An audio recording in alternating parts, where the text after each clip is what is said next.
Forever? Fuck yeah, we're back.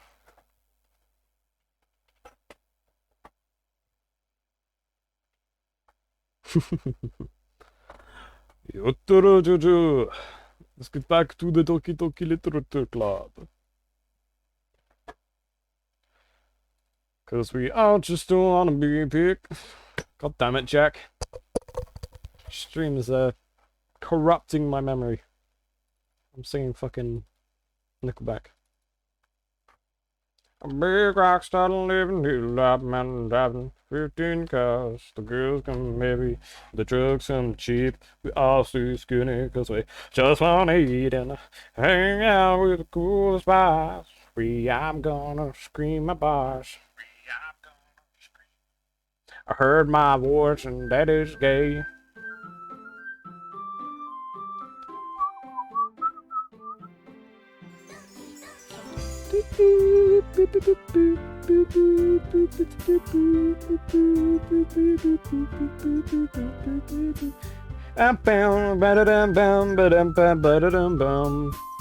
Rata, ratata, ratata.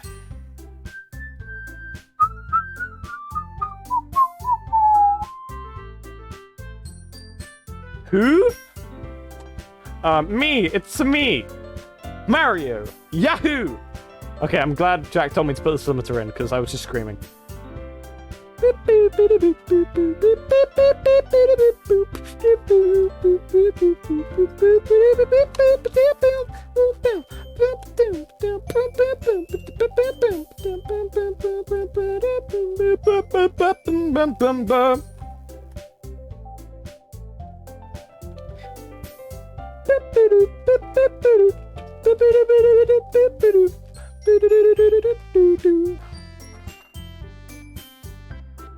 Good old shout out to Jack is me for being the emergency raid.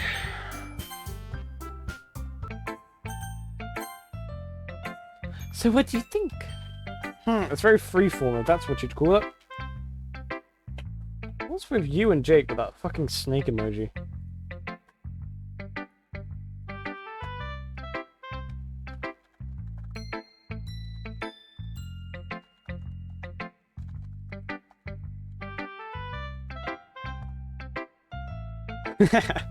Don't mind me. I was busy spamming Jake, trying to get that boy back.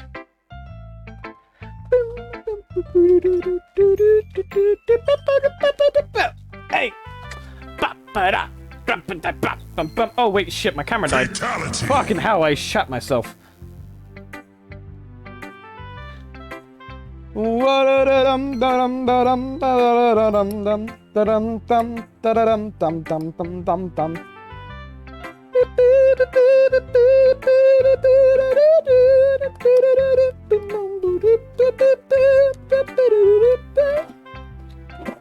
Ah, fuck, I'm breaking everything.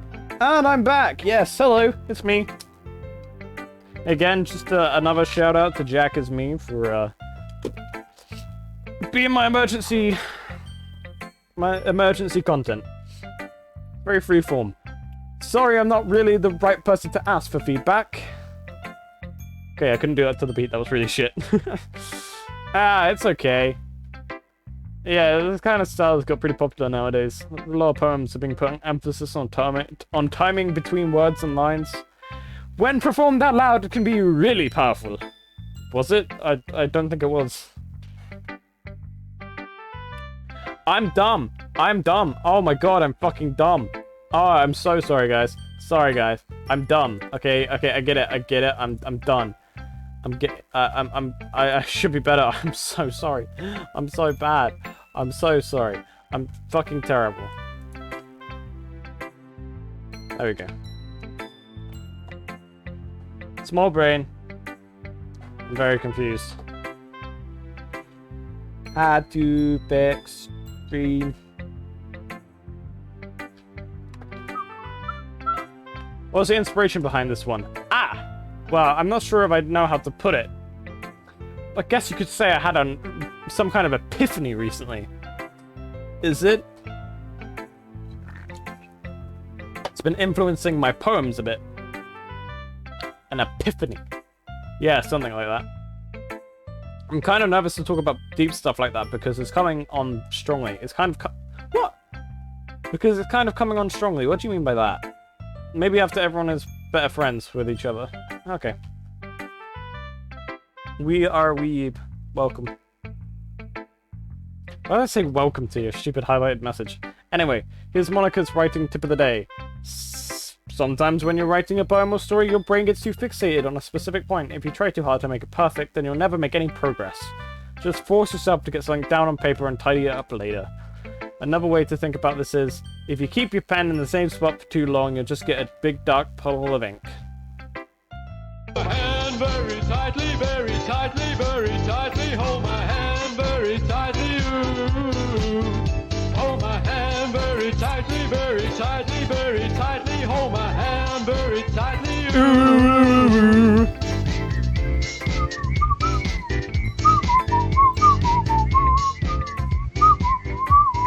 So just move your hand and go with the flow, kind of like my stream. Just shut up and sit there and watch. If it goes bad, get used to it. It happens a lot. That's my advice for today. Thanks for listening. Welcome to my TED Talk. Fuck, I guess Sayuri then. Kind of like me. Jake. Sayuri, this is a good poem. Jay, are you sure this is your first time? Of course. It's not that good. Am I the kind of guy who'd be writing poems in his spare time? Yes. I guess you're right, but that's why it impressed me. Well, to be honest, I was afraid that you wouldn't do it seriously, or that you wouldn't write one at all. I'm just really happy that you wrote one. Thanks! You underestimate me. This reminds me of how you're really part of the club now. Not to mention the fact that I'm standing right in front of you in the club room. Fuck's sake. Well, of course, I'm just not really into it yet, but it doesn't mean I'll break my promise. See? It's like I said before, Jay. Deep down, you're not selfish at all, you know that. Who said I was selfish to begin with? Huh? Who said that? Who do I need to fight? Try new things like this for other people. That's something that only really good people do. That's like me in streaming. See, guys, I am a good person. Yourself? Shut up. You're right. But no. Thanks, Sayuri. I'm not sure if Sayuri sees the full picture of my motive here. Then again, I can't deny that she's part of the reason I joined. Knowing how much this means to her and all. Yeah, and I'm going to make sure you have lots of fun here, okay? Still concerned about how the storyline goes, so you know. This will be my way of thanking you. Sorry, what? Alright, I'm gonna hold you to that then. Yay! Now you're ready to read my poem too, right? Don't worry, I'm really bad at this. Well, we'll see about that. Okay, this seems too wholesome. Dear sunshine, the way you glow through my blinds in the morning, it makes me feel like you missed me. Kissing my forehead to help me out of bed, making me rub the sleepy from my eyes. Are you asking me to come up play? Are you trusting me to wish away a rainy day? I look above. The sky is blue. It's a secret, but I trust you too. If it wasn't for you, I could sleep forever. But I'm not bad. I'm not bad. I'm not mad. I want breakfast. Eggs and toast and bacon. Very much bacon. Sorry, this is just a guess, but did you wait until this morning to write this? No, just a little bit. You can't answer just a little bit to a yes or no question. I'm gonna remember. Oh, I can click that to get rid of the text. Oh, nice. I forgot to do it last night. Well, at least that makes me feel a little bit better about myself. Don't be mean. Still tried my best. Yeah. I didn't mean to say that it was a bad poem. I just came out nice, or how should I put out? It just sounds like you. Really? Yeah. Especially that last line. I made egg and toast. Called it eggs and toast. But where's the bacon? Sorry, don't let me down with the lack of bacon. Even though you're late enough for school, it's bad to skip breakfast. I get all cranky. Well, I guess there's no point in arguing. I know someone else who gets cranky when they don't have breakfast. Or food. At any time of the day. Anyway, thanks for showing me. This was so much fun. Monica's the best. I wasn't gonna say Hammy, but Hammy does get cranky when he doesn't have either a beer or food. Ah, yeah, but next time I won't forget, and I'm going to write the best poem ever. I don't eat breakfast. Hammy, you wake up at 8 o'clock. How do you not eat breakfast? You actually, no, you wake up earlier than that so you can go to work. Well, I guess I look forward to it. Whew! I guess that's everyone. I glance around the room. That was a little more stressful than I anticipated. It's as if everyone is judging me for my mediocre writing abilities. Even though they're being nice, there's no way my poems can stand up to theirs. I don't eat? Yeah, neither do I. I get cranky without food or booze for people. You get cranky with people regardless. This is a literature club after all. I sigh. I guess that's what I ended up getting myself into. Across the room, Sayori and Monika are happily chatting. My eyes land on Yuri and Natsuki. They gingerly exchange sheets of paper, sharing their respective poems. As they read in tandem, I watch each of their expressions change. Natsuki's eyebrows furrowing in frustration. Meanwhile, Yuri smiles sadly. What's with this language? Huh? Did you say something? Oh, it's nothing. Natsuki dismissively returns to the poem and, returns the poem to the desk with one hand. I guess you could say it's fancy. Ah, thanks. Yours is cute. Cute? Did you just completely miss the symbolism or something? It's clearly about a feeling of giving up. How can that be cute? I know that. I just meant the language, I guess. I was trying to say something nice. Yeah? You mean you have to try hard with something to come up nice to say? Thanks, but it didn't really come out nice at all. Well, I do have a couple of suggestions. If I was looking for suggestions, I would have asked for someone who actually liked it. Wait, no, that's not how that works. I get up at 6:30 because I'm really slow in the mornings because I'm crap in mornings. Same. But I wouldn't wake up. Not in the slightest. Fuck that. Which people did, by the way. Sayori liked it, and Jay did too. So based on that, I'll gladly give you some suggestions of my own. First of all, excuse me. I appreciate the offer, but I've spent a long time establishing my writing style. I don't expect to change it anytime soon.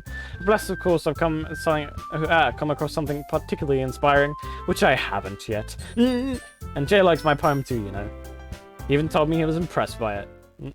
Whoa. Natsuki suddenly stands up. Oh! I didn't realize you were invested in to impress our new member, Yuri. Eh? It's not what I... You're just... Yuri stands up as well. Maybe you're just jealous that Jay appreciates my advice more than he appreciates yours. Huh? And now that he... Fuck it. And how did you know that he didn't appreciate my advice more? Are you that full of yourself? No. If I was full of myself, I would deliberately go out my way to make everything I do overly cutesy. Ooh, shooting shots. Ooh. Is everyone okay? Well, you know what? I was the one whose booze magically grew a size bigger as soon as Jay started showing up. I mean, cool. Natsuki? Natsuki, this doesn't involve you. I don't like fighting, guys. Suddenly both girls turned towards me as if they just noticed I was standing there. Jay! She's trying to make me look bad. That's not true. She started it. If she could get over herself and learn to appreciate that simple writing is more effective, then this wouldn't have happened in the first place.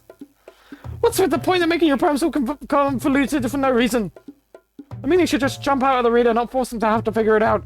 Help me explain that to her, Jay. Wait! There's a reason we have so many deep and expressive words in our language. It's the only way to convey complex feelings and meaning the most effectively. Avoiding them is not only unnecessarily limiting yourself, it's also a waste. You understand that, right, Jay? Well, how did I get dragged into this in the first place? It's not like I know anything about writing, but whoever I agree with will probably think more highly of me. So, who's it gonna be? It's quite obvious. You're right that I liked your poem. See? Wait. It's not an excuse for you to be so mean. You shouldn't pick a fight just because someone's opinion is different. That's not what happened at all. Yuri wouldn't even take my poem seriously. Oh. I understand. Yuri? Yeah? You're a seriously talented writer. It's no secret that I was impressed. Well, but here's the thing. No matter how simple or refined someone's writing style is, they're still putting feelings into it, and it becomes something really personal. That's why Natsuki felt threatened when you said her poem was cute. I see. I didn't notice that. I'm sorry. Yeah, obviously I picked Yuri. But Natsuki, you took it way too far. Yuri means well, and if you just told her how you felt, then it wouldn't have happened in the first place. Are you kidding me? That's exactly what I did. It was her that... Natsuki, I think that's enough. You both said some things that you didn't mean. Yuri apologized. Don't you think you should too? Natsuki clenches her fists. In the end, nobody has taken her side. She's trapped at this point, being defiant only because she can't handle the pressure. I end up feeling bad for her. Sometimes when I'm hurt, it helps to take a walk and clear my head. Sayori, she really doesn't need to. You know what? I'm going to do that. It's sparing me from having to look at all your faces right now. Without warning, Natsuki snatches her own poem up from the desk and storms out. On her way out, she crumples the poem with her hands and throws it in the trash. Natsuki! She really didn't need to do that. I look across the room. Yuri has her chin buried in her hands while she stares down at her desk. I gingerly approach her. Oh, okay. What? I gingerly approach her and sit in an adjacent chair. Sigh. Everything alright? I'm so embarrassed. I can't believe I acted like that. You probably hate me now. No, Yuri. How could anyone have got so frustrated after being treated like that? It's a sort of extreme, haha. You only just seen that. How could anyone not have got frustrated after being treated like that? You handled it as well as anyone could. I don't think any less of you. Well, alright, I believe you. Thanks, Jay, you're too kind. I'm thankful to have you as part of this club now. It's nothing. Sorry, it's quite busy for some reason. That's okay. One more thing. That one thing that Natsuki said about, you know, I would never do anything so shameful. So, What thing did Natsuki say? Well, never mind that. I'm going to make some tea. Ah, good idea. Move on from what Natsuki said. Make enough for more than one person, okay? Yeah. Okay, everyone. It's just about time for us to leave. How did you all feel about sharing poems? It was a lot of fun. Well, I'd say it was worth it. It was alright. Well, mostly. Jay, how about you? Yeah, I'd say the same. It was quite a neat thing to talk about with everyone. Awesome. In that case, we'll do the same thing tomorrow. Fuck. Maybe you learned something from your friends too. So your poems will turn out even better. I think to myself, what a wonderful world. I did learn a little more about the poems everyone likes. With any luck, that means I can do a better job impressing those who I want to impress. I nod to myself in newfound determination. Jay, ready to walk home? Sure, let's go! Fuck! Sayori beams at me. It's been the first time in a while since Sayori and I have spent this much time together. I really can't say I'm not enjoying it either. Sayori? About what happened earlier. Yeah, what do you mean? You know, between Yuri and Natsuki? Does that kind of thing happen often? No. That's just really the first time I've ever seen them fight like that. I promise they're both wonderful people. You don't hate them, do you? No, I don't hate them. I just wanted your opinion, that's all. I can see why they'd make good friends with you. Whew! You know, Jay, it's nice that I get to spend time with you in the club. But I think seeing you get along with everyone is what makes me the happiest. And I think everyone really likes you too. Sayori, you're definitely friend-zoned in this game. That's... Every day is going to be so much fun. You are so easily amused. Sigh. Well, it looks like Sayori still hasn't caught on to the kind of situation I'm in. Sure, being friends with everyone is nice, but does it really need to stop there? Well, we'll have to see what the future holds, Sayori. I pat Sayori on the shoulder. There we go. It's okay. Pat pat.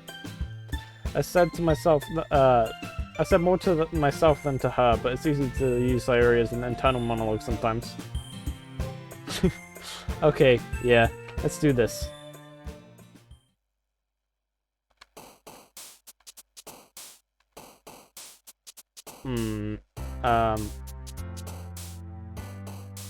Misery. No, wrong one! Fuck. Graveyard. Return. Frightening. Aura. Crimson. Yes, I'm doing it. I'm getting a load of Yuri here. Heaven Sent. Yes! Intellectual. I know that one makes her happy. Vertigo. That also works with her. Essence. Yes! Starscape. Yes! Depression. Oh. Why did that make Sayori happy? fantasy. Oh no, but Yuri likes fantasy. Alright, question. Yeah, she'll like that. Universe? Yes. Melancholy? Yes. Flying, waterfall. Waterfall? No, okay. Climax. Hey. Horror. That definitely works. Alright, so that was majority Yuri. That works well. Another day passes and it's time for a club meeting already. I've gotten a little more comfortable over here over the past few days. Entering the clubhouse, the unusual scene greets me. Hi Jay! Yo Sayori! Looks like you're in a good mood today. I'm just not used to you being in the club, that's all. I see. That's a pretty simple thing to get you into a good mood. But I guess it's always the simple things with you anyway. Speaking of which, I'm kind of hungry. Will you come with me to buy a snack? No thanks. Eh? That's not like you at all. I have my reasons. Why don't we take a look at your purse, Sayori? Eh? Why that all of a sudden? No reason really, just wanted to look at it. Ah! Sayori nervously retrieves her coin purse. She fumbles with the latch to get it open, then she turns it upside down and let its contents spill out on the desk. Only 2 small coins fall out. I knew it. She's trying to con me! I can see right through you, Sayori. That's not fair. How did you even know? It's simple. If you had enough money in the first place, you would have bought a snack before coming to the club room. So either you're not hungry and wanted an excuse to take a walk, or you plan to conveniently forget that you spent all your money so that I would lend you some. But there's one more thing. You're always hungry. And so that only leads to one other option. Oh, I give up. Don't make me feel guilty. You make me feel guilty. That means you deserve to feel guilty. Yuri suddenly giggles. Eh? I didn't notice that she was listening in. Aww. Oh fuck, my camera wasn't even charging. God damn it. I was about to be like, oh yeah, now would be a good time to put the camera back on. No. Didn't even notice that she was listening in. Her face is in her book as always. Aha! I wasn't listening or anything. I was just something in my book. Yuri! Tell Jay to let me borrow some money. That's... Don't get me involved like that, Sayori. Besides, you should only buy what you can responsibly afford. And frankly, after pulling mischievous stunt like that, your suffering is fair enough retribution. ... Ah!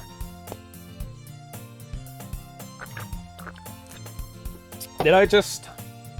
I didn't mean that. I got too absorbed into my book. Haha. I really like it when you speak your mind, Yuri. It doesn't happen much, but it's the fun side of you. There's no way you could think that. You're right, though. I did something bad, and now I have to accept the revolution. Retribution. That. Still, coming from you, Sayori. I guess there's a little devil inside of all of us, isn't there? Ooh. What's she trying to say? Don't let her fool you. Sayori knows exactly what she's doing. After all, she told you guys she was bringing me to the club before she even told me. But you wouldn't have come if it wasn't for the cupcakes. So I had to trick Natsuki into making them. Come on, give me more credit than that, Sayori. What? Yeah? I don't know where something smacks Sayori in the face and tumbles onto the desk. Ow! What was... Huh? A cookie? Sure enough, a giant cookie wrapped in plastic. Sayori glances around. Is this a miracle? It's because I paid my restitution? Retribution. This is a very confusing game.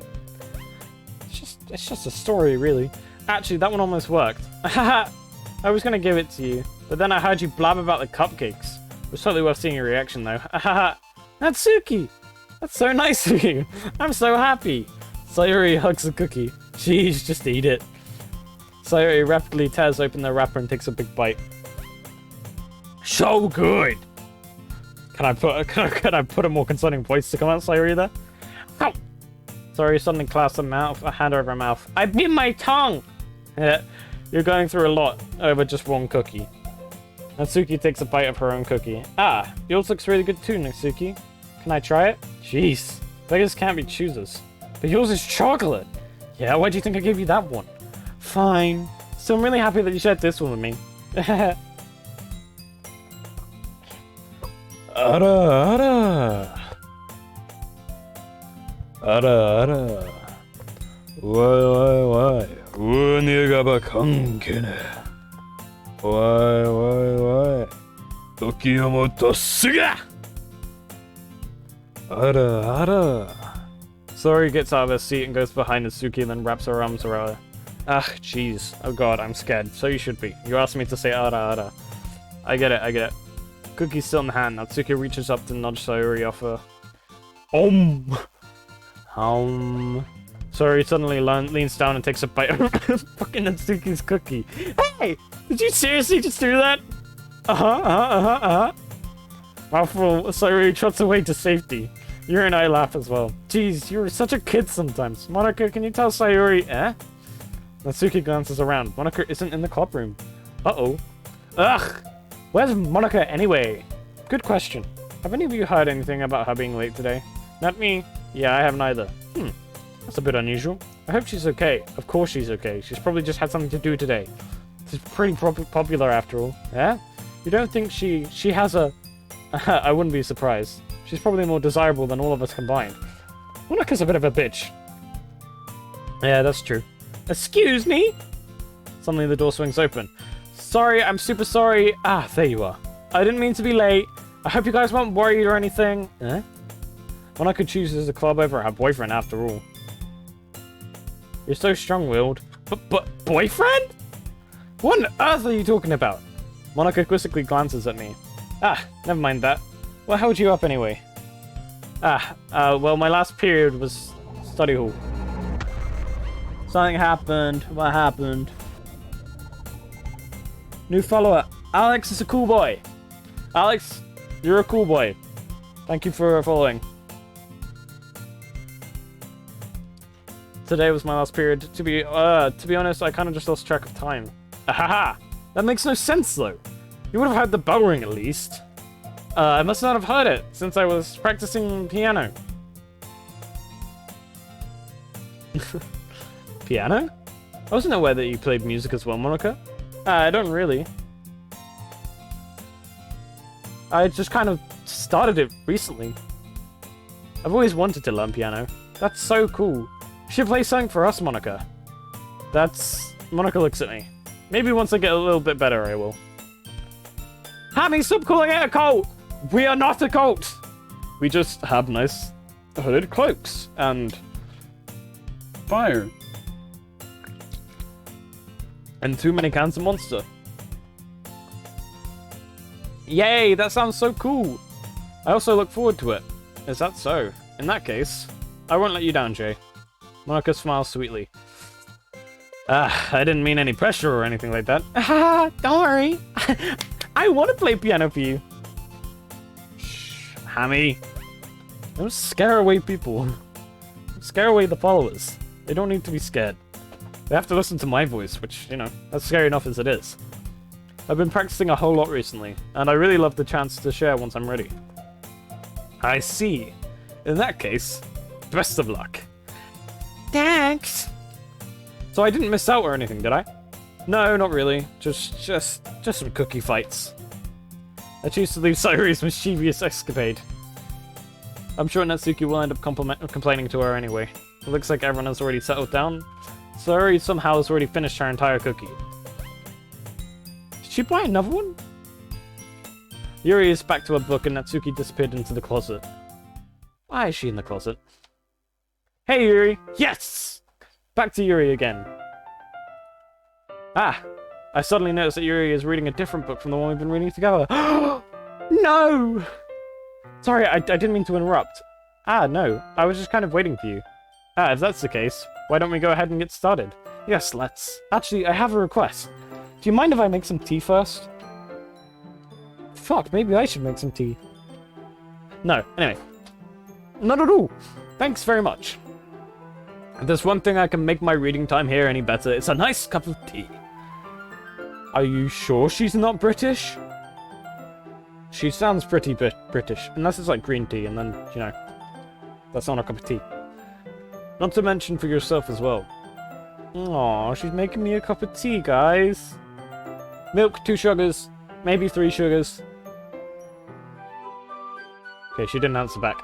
Yuri stands up and makes her way to the closet. Why are they in the closet? What? I follow and watch as she retrieves a small water pitcher from the shelf, the kind with a filter in it. Can you hold this for a second? Sure. Yuri hands me the water pitcher and also fetches bitch is an electric kettle. I'm going to plug this in at the teacher's desk and then we'll go get some water. She walks past me and sets the kettle down on the teacher's desk. I simply watch her movements. To my surprise, she moves really... What? Sorry, the way she moves really contrasts her speaking mannerisms. Especially because of her long legs, Yuri appears elegant and methodical. I thought she was very...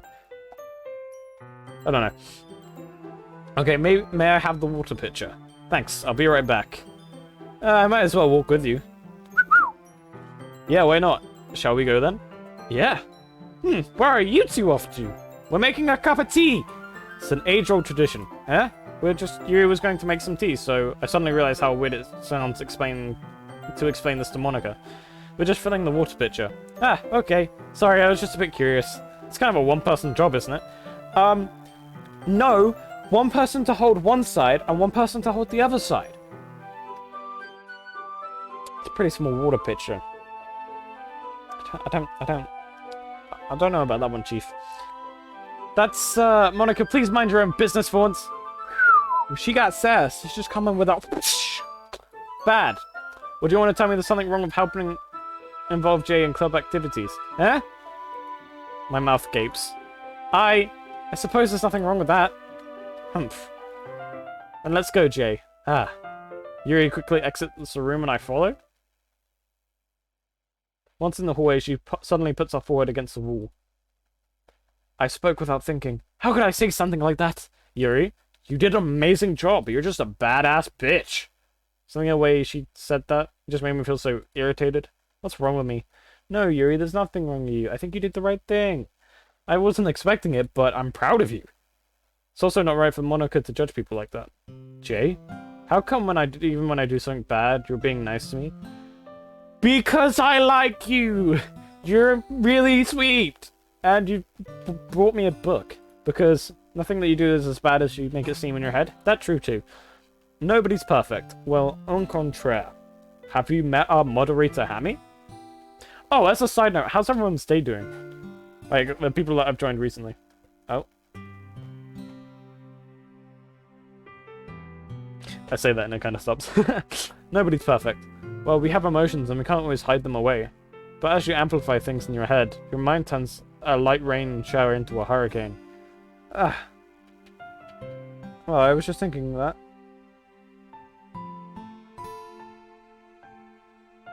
Thinking what? I'm confused. No, wouldn't you hate me for something as terrible as that? Why would I hate you? I can't hate someone for having emotions. Well, you can. You're just a bit of an arsehole. Oh, no, don't say friend! What kind of friend would do that? Friend, you say? Yuri lifts her head. Jay, I really like being friends with you. Thanks, Yuri. I like being friends with you too. I feel kind of awkward saying something like that, but I'm doing my best to help Yuri feel better. Anyway, yeah, shall we go? Yeah, mate, you just... Oh, that I'm perfect? You were thinking that you were perfect? Hammy. That's vanity. That's a sin. Yuri and I walk to the nearest water fountain. Once we fill up the water pitcher, we return to the classroom. Jay, do you like oolong tea? Oolong tea is actually pretty nice. I actually kind of like it. I haven't had it in a while. Not a sin in the cult. I don't allow vanity in my cult. Yeah, anything is fine. Very well. Yuri sets the temperature of the kettle to 200 degrees. What, Fahrenheit or Celsius? We'll never know. Okay, it is a sin. Yeah, see? I make the rules of the cult. Now it's time to get the teapot. You really don't... Yeah, you really do this properly, don't you? Of course. I shouldn't do any less when I'm making tea for others. That's true. 200 Kelvin. Whew. Even if I'm not an expert on tea or anything. Haha. In that case, you'll be even... you're only... Yeah, fuck, English! Perhaps I will. Yuri fetches the teapot and begins measuring the tea leaves. To my surprise, she even starts humming a little to herself. You must be in a good mood now. Is that so? I was just letting it show. And you noticed.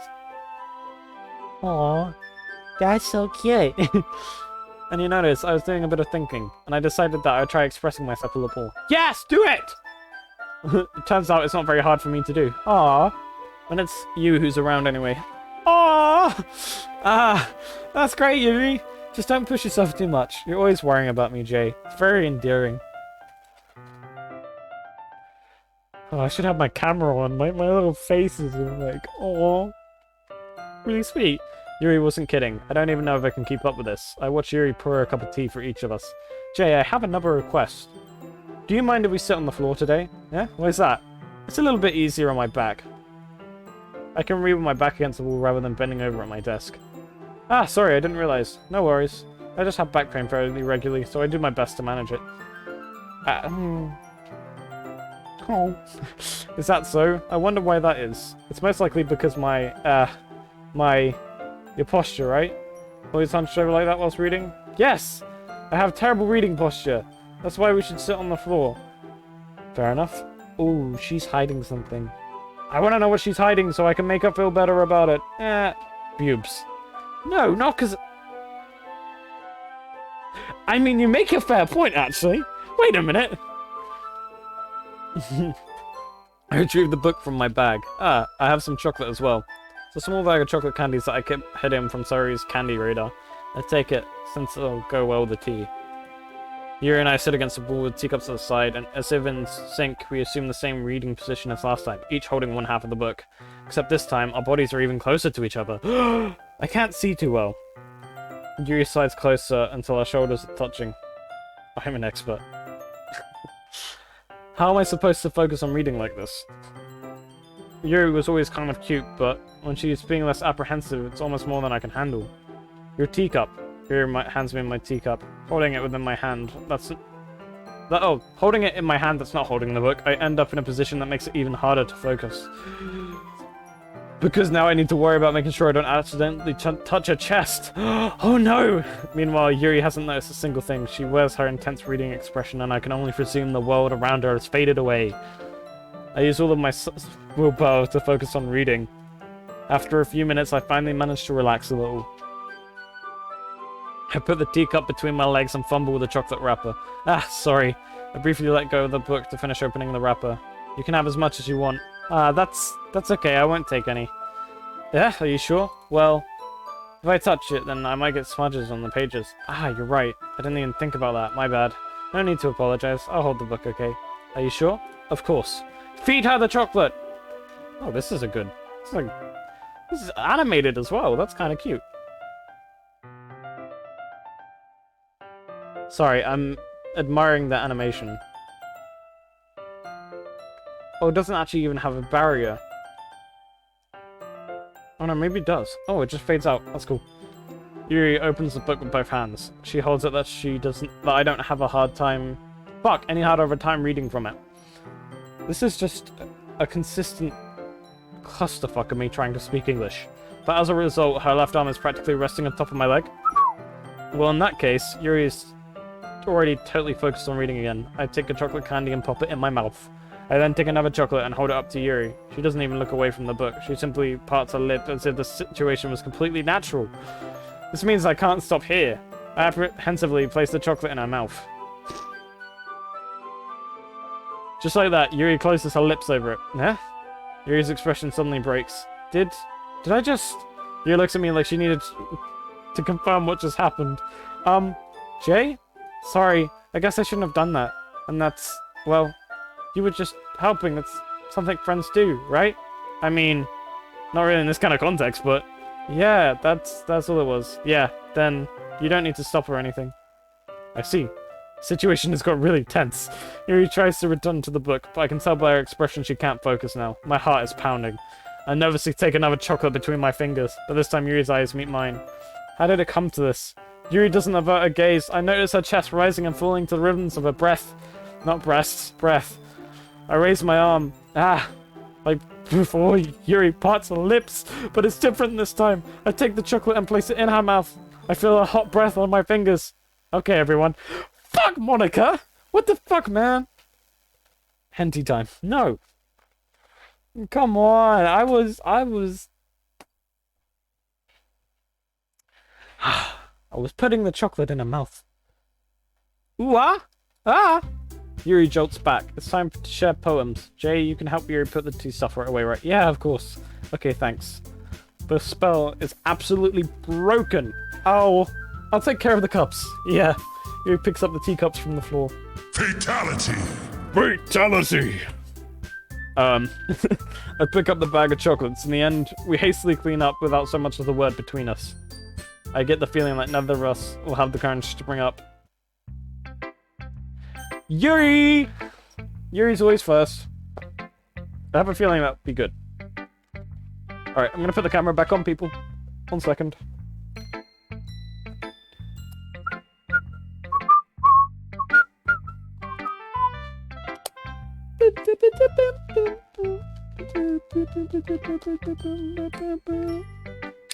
Fuck.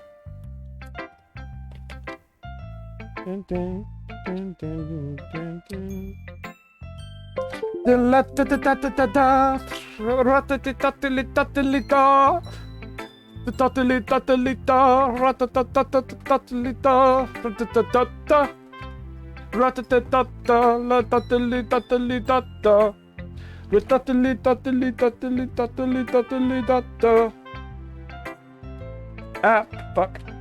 Knocking everything over. Totally, totally, totally, totally da.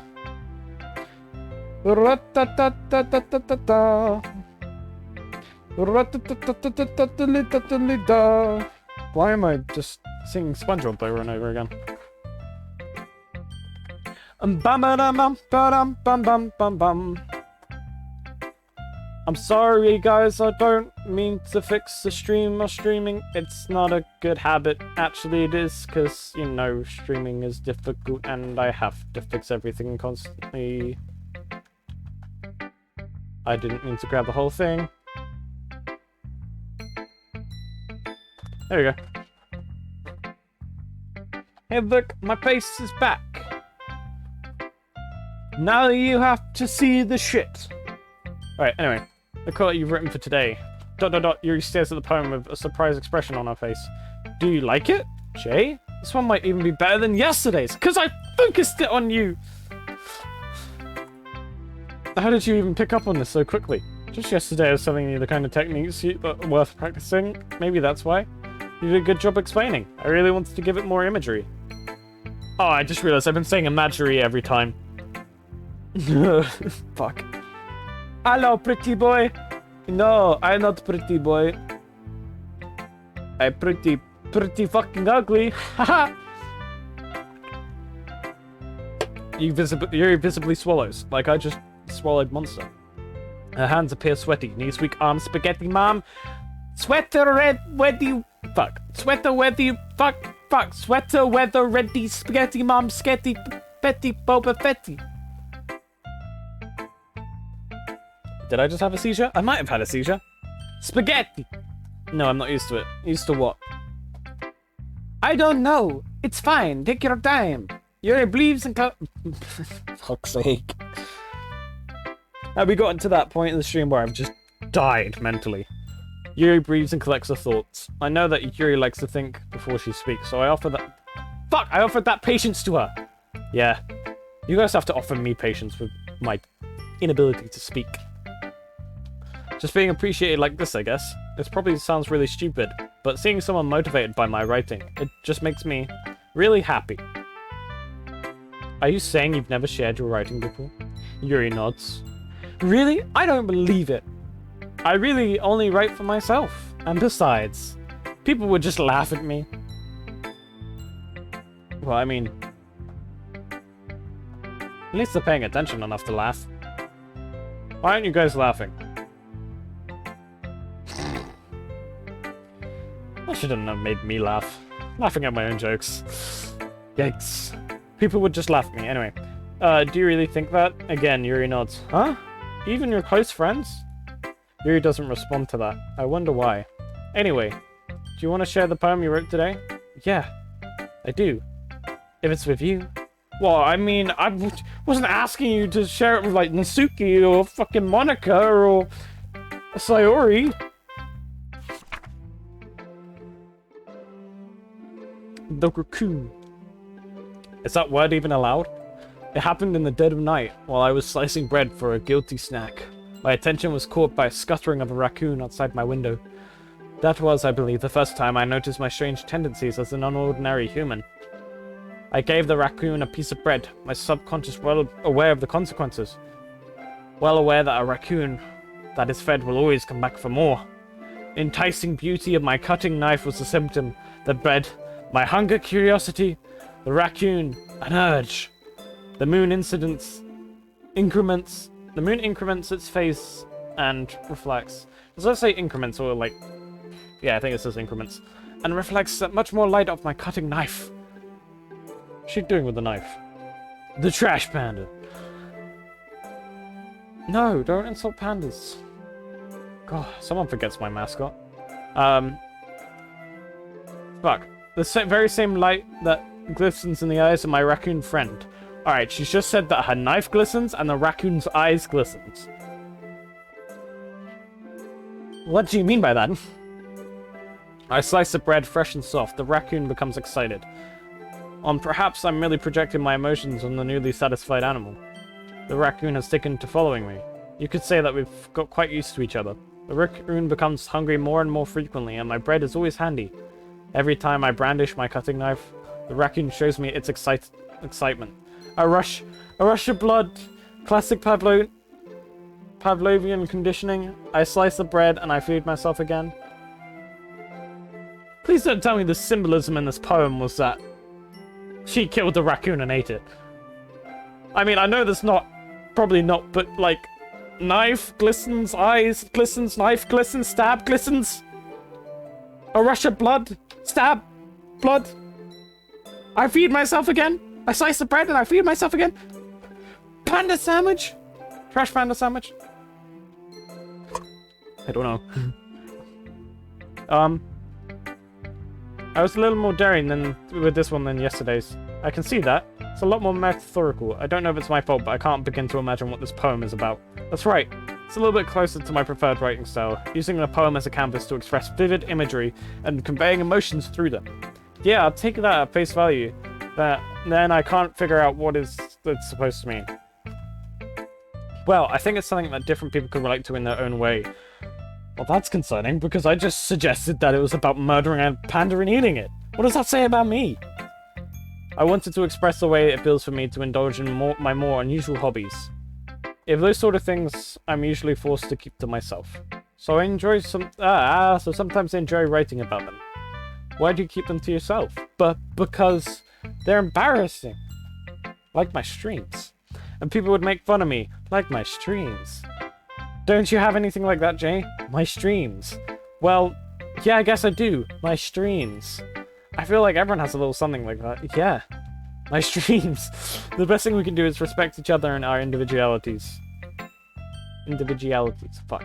Even if it's difficult sometimes and some things make us uncomfortable. After all, I hadn't learned to embrace my own weirdness, I probably would hate myself. I might be ranting a little bit now. But I'm glad that you're a good listener. You're good at a lot of things. Writing, listening. There really aren't many people like you, Jay. That's because I have snake arms. No? No? ASDF? Okay, I'm sorry. Anyway, that's exaggerating a little bit. I just... how I feel. I never thought I'd feel so comfortable sharing my writing, but now I almost feel like I look forward to it. It's just a really nice feeling. And you're to thank for that. It's nothing really. You smile sincerely at me. For just a moment, her timidness seems to disappear. Jesus. My inability to speak returns.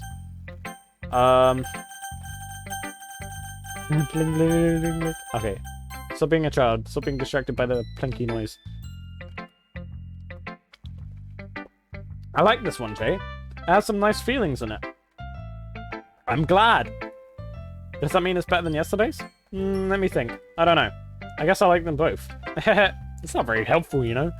Well, I'm not very good at figuring out if poems are good or bad, but that's why I just go by my heart. If it makes me feel things, then it must be a good poem. I'm not sure that's exactly how it works, but... C'est la vie! Then again, I guess conveying feelings is a pretty important part of this whole thing. Yeah, maybe. Honestly, I don't know what kind of writing you like in the first place. Yeah. Me neither. Ugh. Why don't you at least try and give it some thought? Oh, you want me to write something? You want to write something for me? No. That's so sweet. That's not what I thought. Yeah, right. But you're always thinking about other people. You need to think about yourself once in a while. If you don't, you might end up getting hurt at some point. Eh? Well, I don't really know what you mean, but I'll try and keep it in mind. Yeah, well, whatever. What? Anyway, let's see. I guess I like happy poems. Wait, sometimes I like sad poems too. Sometimes I like a bit of both. There's a word for that, right? What's the word I'm looking for? Bittersweet? Oh, I thought you meant oxymoron. Yeah, I like things that are happy and things that are sad. Happy and sad? I can't see you liking something sad, Sayori. Well, I like happy the most, but sometimes when you have a little rain cloud in your head, a sad poem can give the rain cloud a little hug. That is adorable. That's fucking adorable imagery. It makes a nice rainbow? Did that say rainbow? I clicked too fast. Sorry, that's unexpectedly poetic. Is it? Maybe I'm getting better at expressing my feelings after all. I feel like this club is just a bunch of people that don't know how to express themselves put into one group. Thanks, Jay. I should go write that down then. You can read my poem now, okay? Thanks. Bottles. I pop off my scalp like a lid of a cookie jar. What? It's a little secret place where I keep all my dreams. Little balls of sunshine, all rubbing together like a bundle of kittens. What? I reach inside with my thumb and forefinger and pluck one out. It's warm and tingly. But there's no time to waste. I put it in a bottle to keep it safe. And I put the bottle on the shelf with all the other bottles. Happy thoughts, happy thoughts, happy thoughts and bottles all in a row. My collection makes a lot of friends. Mate, what? My collection makes me lots of friends. Each bottle of starlight to make amends. Sometimes my friends feel a certain way. Down comes a bottle to save the day. Night after night, more dreams. Friend after friend, more bottles. Deeper and deeper my fingers go.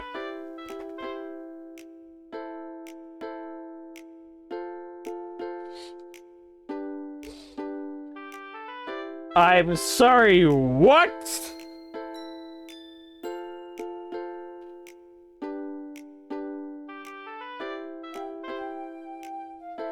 Sayori.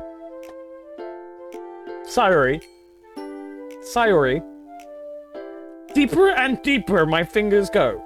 Like exploring a dark cave, discovering the secrets hiding in nooks and crannies. Digging and digging, scraping and scraping. I blow dust off my bottle caps. It doesn't feel like time elapsed. My empty shelf could use some more. My friends looked through my locked front door. What do you mean by that? I'm so concerned. Finally, all done. I open up, and in come my friends. And come in such a hurry. Do they want my bottles that much? Oh my god. I frantically pull them from the shelf, one after another, holding them out to each and every friend, each and every bottle, but every time I let go of one, this shatters against the tile between my feet. Happy thoughts, happy thoughts, happy thoughts, and shouts all over the floor. Okay, now it's getting a little more poetic, but what in the fuck did you mean by the dark cave and deeper? They were supposed to be for my friends. My friends who aren't smiling, they're all shouting, pleading something, but all I hear is echo, echo, echo, echo inside my head. Holy crap. Sorry, did you really write this? Of course I did.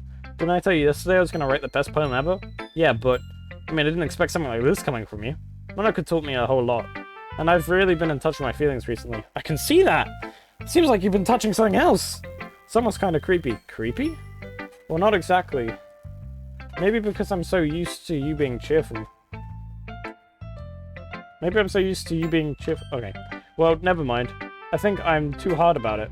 I'm thinking too hard about it. The point is it came out good and you should be proud of it. Oh, thanks. I feel like... Pardon me. I feel like I was meant to express myself this way. It even helps me understand my own feelings a little better. Writing is like magic. You've gotten pretty passionate about this, huh? I hope you keep it up. I gotta stop burping. Who encouraged me to drink Monster? Like bouncing. Ugh. Jittery energy. I hope you keep it up. Yeah! Writing's the best! I'm gonna keep up with... Oh, I'm gonna keep writing until I die? Don't get to us. Hydrate.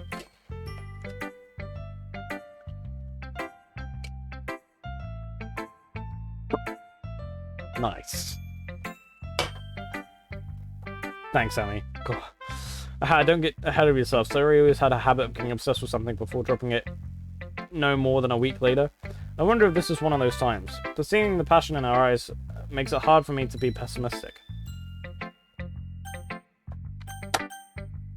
Hydrate, huh? Hydrate again. Well, there's simping. I'm not simping, you're simping. Bish. We'll go Monica next and leave Natsuki to the end. Hi, Jay. How's the writing going? Alright, I guess. I'll take that. As long as it's not going bad. I'm happy you're applying yourself. Maybe soon you'll come up with a masterpiece. Are you saying they aren't already? I wouldn't count on that. You'll never know. Want to share what you wrote today? Sure, here you go. I gave my poem to Monica. Alright. This one's good. It feels like you're not only getting more comfortable with your style, but the imagery is better than the last one I read.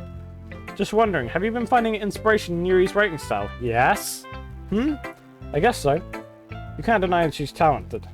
Yeah, totally. I think her poems are the most romantic. Oh yeah? Have you seen my writing style? That's the best way to describe it. She's like a completely different person. She's like a completely different... What? Where did the word completely come from there? She's like a totally different person. She's like a completely different person. Alright, when she picks up a pen. I noticed that too. And when she's talking about literature, it's like a light turns on inside her. Sadly, it's just hard to get that up. Much personal conversation out of her. Trust me, I've tried. Who knows what goes inside that head of hers?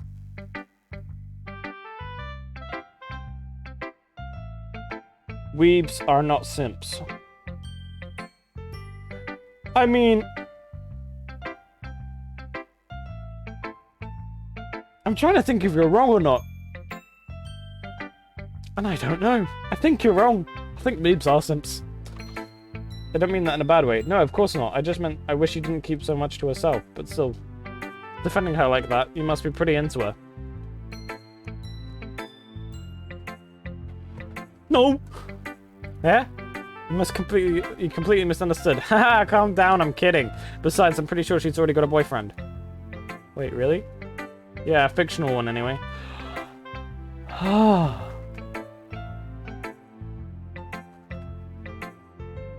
Just a hunch, but, well, there's not really anything wrong with that.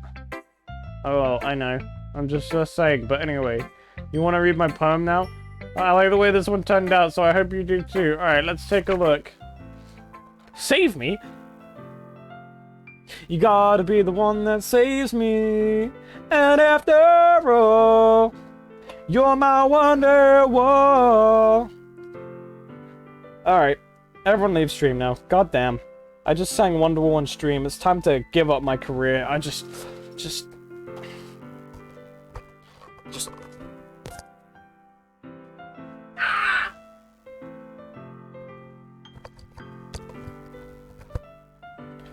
I'm disappointed in myself. I'm very much disappointed in myself. Anyway, save me. The colors, they won't stop. Bright, beautiful colors, flashing, expanding, piercing, red, green, blue. And then this cacophony of meaningless noise. The noise, it won't stop. Violent, grating waveforms, squeaking, screeching, piercing, sine, cosine, tangent. Like playing a chalkboard on a turntable. Like playing a vinyl on a pizza crust. An endless poem of meaningless. Alright, Macbeth. Load me? Why does it say load? Save me, load me? Load me like a gun. Cock it. Pop it. I came up with that on the spot. Alright, I'm not copywriting. What? I'm not copywriting. It's even more abstract than your last one, huh? Haha! I guess it's just the way I write. I'm sorry if you don't like it. No, I never said that. It's just the kind of thing I've never really seen before, I guess. I kind of like playing with my space on the paper. Choosing where and how you space your words can totally change the mood of a poem. It's almost like magic. The way I wrote those lines really short makes it feel like they're trying to speak over the noise. I see. It's still hard for me to tell what it's about, though. Ahaha! Sometimes asking what a poem is about isn't the right question. A poem can be abstract and a physical expression of a feeling, or a conversation with a reader. So putting it that way, not every poem is about something. I've got an idea. I've got an idea, and I'm going to put a poll in chat. How do I put a poll in chat? Give me a second, guys. Because I've got an idea. So hear me out. Hear me out. Why aren't you hearing me out? God, you guys are so mean to me. Hear me out. I reckon. I plan to. Oh no, I'm gonna hear my voice. Oh no. Okay, cool. My camera froze. Why did my camera freeze?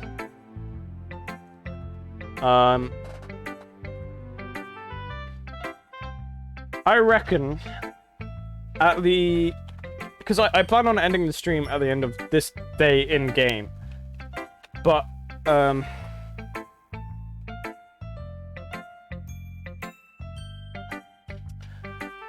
But at the end of the... I was planning to end the stream at the end of the day in the game. But, I'm gonna create a poll, and you guys get to decide if after that, I'll try and write my own poem based on, like, the stuff that I've been taught in the game. Should I poem? Should I poem?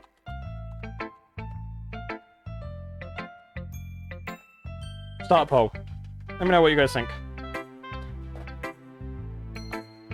But, because I feel like it'd be quite funny to do on stream, but if you guys don't want to watch it, I won't do it.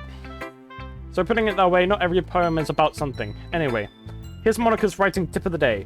Sometimes you really find yourself facing a difficult decision. When that happens, don't forget to save your game.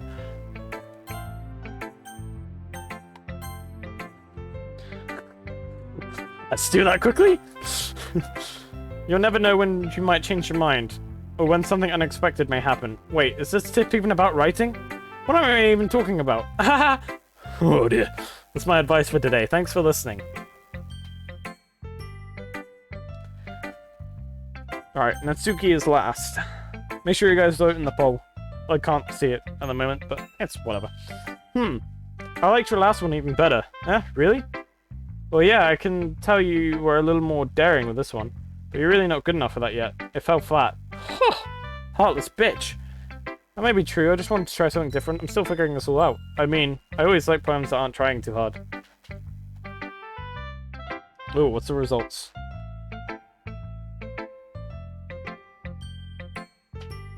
100% voted for should I write the poem? Alright, cool. You guys like that idea then? Oh no, I'm gonna have to get back to my poem writing. I mean, I always like poems that aren't trying too hard. I hate when people try and sound fancy or add more meaning just by using annoying and complicated languages. Just make it simple, cute, and to the point.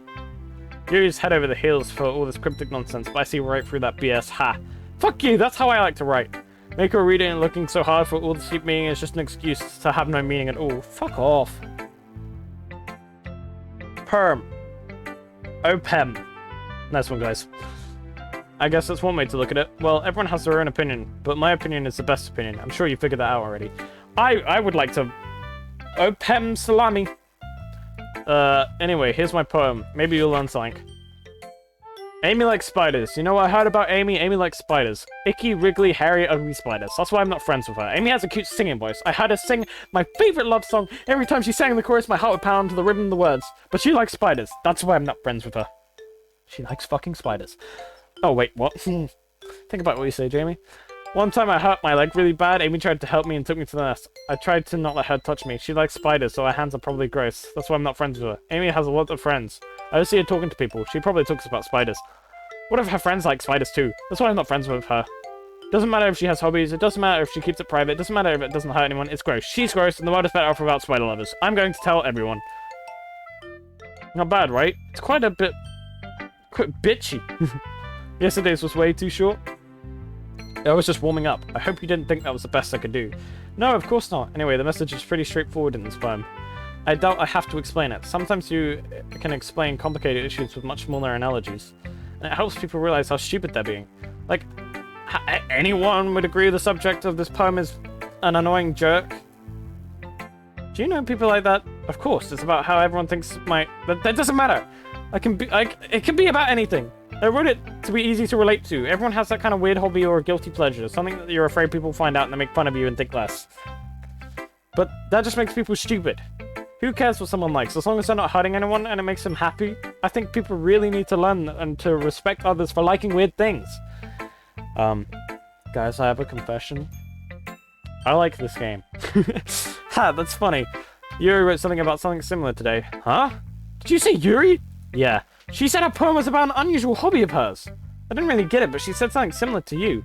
That's why people shouldn't make each other feel insecure about those things. Really? Well, I mean, Yuri's pretty weird, so I doubt that she has some weird hobbies. I wouldn't doubt, sorry. Not that there's anything wrong with that. It's not like I would judge her or anything. Natsuki has trouble finding words. So do I, don't worry.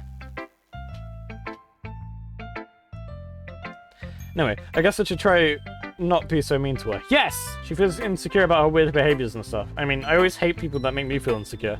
And you're... Pardon me. 3 mini burps. You know when 3 mini burps come together and make one mega burp? Whoa. That was meant to be a Deadpool reference, but I fucked it up. And Yuri made me feel insecure yesterday. But the way you put it sounds like she learned her lesson. Well, I would say so. Even if her writing sounds really different, I'm sure she'll appreciate the message in your poem.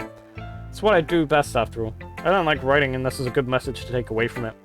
Like, conveying emotions is important, but I want to make people think, not just feel. Remember that. I'm gonna write a good one for tomorrow, so look forward to it. Uh-oh. Ooh. Okay, everyone, we're done reading each other's poems, right? I have something extra planned today, so everyone could come sit at the front of the room. Is this about the festival? Well, sort of. Ugh, do we really have to do something for the festival? It's not like we can't put anything good together in just a few days. We'll just end up embarrassing ourselves instead of getting any new members. That's a concern of mine as well. I don't really do well with last-minute preparations. Don't worry so much. We're going to keep it simple, okay? We won't need much more than a few decorations. Sayuri has been working on posters and I've designed some pamphlets we can give out during the event. Okay, that's great and all, but that doesn't tell us what we're actually going to be doing for the event. Ah, sorry, I thought you heard about it already. We're going to be performing! Ew. Performing? Monika. Yeah, we're going to be having a poetry performance. Each one of us is going to choose a poem to recite during the event. The cool part is we're also going to let anyone come up and recite poems too. Sayuri putting it all over the poster in case anyone wants to prepare ahead of time. Sayuri, who's been colouring a poster, holds it up for us to see. Are you kidding, Monika? You didn't already start putting those posters up, did you? Well, I did. Do you think it's that bad of an idea? Well, no, it's not a bad idea, but I didn't sign up for this, you know? There's no way I'm going to be performing in front of a group of people like that. I agree with Natsuki. I could never in my life do something like that. Imagining Yuri shakes her head in fear. Guys! No, Sayuri. I understand where they're coming from. Remember that Natsuki and Yuri have never shared their poems with anyone until just a couple of days ago. It's a lot to ask for them to recite their poems out loud to a whole room full of people, and my dumbass is gonna write one in front of too many people. It's a lot for them to ask. Yeah, I'm sorry. I guess I kind of overlooked that, so I'm sorry. ... But I still think we should give it our best. We're the only ones responsible for the fate of this club. If we start the event and each put on a good performance, John, then it will inspire others to do the same. And the more people who perform, the better we'll be able to show everyone what literature is all about. Yeah! It's about expressing your feelings, being intimate with yourself. Okay, Sayuri, you were talking about fucking digging deeper into a cave, figuring ideas out, and now you just said exploring yourself. What? Sayuri. And having fun. That's right, and it's the reasons that we are all in this club today. Don't you want to share that with others? To inspire them to find the same feeling that brought you here in the first place? I know you do. Do you? I know we all do. Do you? And if we all if all it takes is standing in front of a room for 2 minutes and reciting a poem, then I know you can do it. Yeah, but there's people. The dick making people perform already, Monkey. No! I must be faster! I want to be monkey! I think I got that quote wrong, actually. Lol. Natsuki and Yuri remain silent. Sayuri looks worried. I guess that leaves me with no choice. I agree. I don't think it's too much to ask. I think Sayuri and Monika have been trying really hard to get new members. The least we can do is help them out a little bit. Well, maybe, but it looks like Natsuki doesn't have any arguments left. Okay, fine. I guess I'll just have to get it over with. Alright. Whew! Thanks, Suzuki. What about you, Yuri? Yuri dejectedly glances around at everyone's expectant faces. Sigh, I guess I don't really have a choice. Aha! That's everyone! You're the best, Yuri! This club is seriously going to be the death of me. Same! Oh, wait. I forget how this... I'd say I forget. I don't know how the story goes, but I know bad things happen. Oh gosh, you'll be fine, Yuri. But anyway, let's move on to the main event. I want each of you to choose a poem of yours. We're going to practice reciting them in front of each other. No way! Monica, this is all too sudden. Well, if you can't recite your poem in front of the club, how do you expect to do it in front of strangers? Oh no. Don't worry. I'll start off to help everyone feel more comfortable. Can I go next? Ha! Of course. Now let's see. She then stands behind the podium.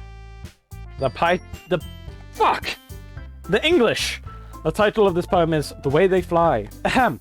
Monica begins reciting her poem. Her clear, confident voice fills the room. More than that, her inflection is pristine. She knows exactly how to apply emotion behind each line she recites, bringing the words to life. Is this something she's done before, or is she simply a natural? The camera just turned itself off.